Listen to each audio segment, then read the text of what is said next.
Satu perikop, satu hari. Pembacaan kita pada hari ini terdapat di dalam Injil Matius pasal yang ke-28, ayat 11 sampai ayat yang ke-15.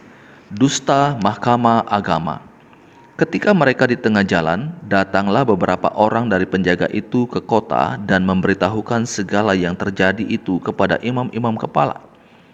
Dan sesudah berunding dengan tua-tua, mereka mengambil keputusan lalu memberikan sejumlah besar uang kepada serdadu-serdadu itu dan berkata, "Kamu harus mengatakan bahwa murid-muridnya datang malam-malam dan mencurinya ketika kamu sedang tidur. Dan apabila hal ini kedengaran oleh wali negeri, kami akan berbicara dengan dia, sehingga kamu tidak beroleh kesulitan apa-apa." Mereka menerima uang itu dan berbuat seperti yang dipesankan kepada mereka. Dan cerita ini tersiar di antara orang Yahudi sampai sekarang ini. Saudaraku, dalam perikop ini lagi-lagi kita mendapati para mahkamah agama dan tua-tua Yahudi melakukan dosa, yaitu dengan menyuruh para penjaga kubur untuk berdusta.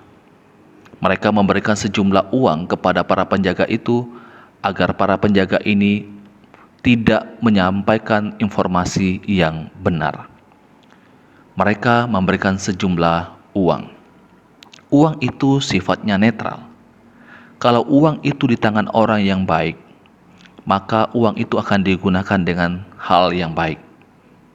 Tetapi jika uang itu di tangan orang yang jahat, maka uang itu juga akan digunakan untuk hal-hal yang jahat. Para pemimpin agama Yahudi ini menggunakan uang untuk menutupi kebenaran. Mereka sudah tahu sebenarnya bahwa berita yang mereka dengarkan dari penjaga itu adalah satu berita yang benar adanya. Tetapi karena memang dasar mereka hatinya jahat, mereka punya kebencian kepada Yesus, maka mereka menggunakan uang itu untuk berdusta. Saudaraku yang dikasihi oleh Tuhan Yesus Kristus, bagaimana sikap dari para penjaga itu ketika mereka mendapatkan tawaran ini dari mahkamah agama dan tua-tua Yahudi? Ternyata para penjaga ini juga tergiur dengan uang, sehingga akhirnya mereka berkompromi dengan para pemimpin agama Yahudi ini. Padahal mereka tahu kebenaran itu. Merekalah saksi langsung dan mereka melihat secara langsung bahwa kubur itu benar-benar kosong. Tapi lagi-lagi karena uang, maka mereka mengabaikan kebenaran. Saudaraku, semua orang pasti membutuhkan uang. Siapa sih yang tidak membutuhkan uang? Tetapi jangan karena uang maka kita melakukan kejahatan.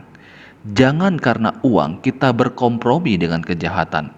Jangan karena uang kita mengabaikan kebenaran.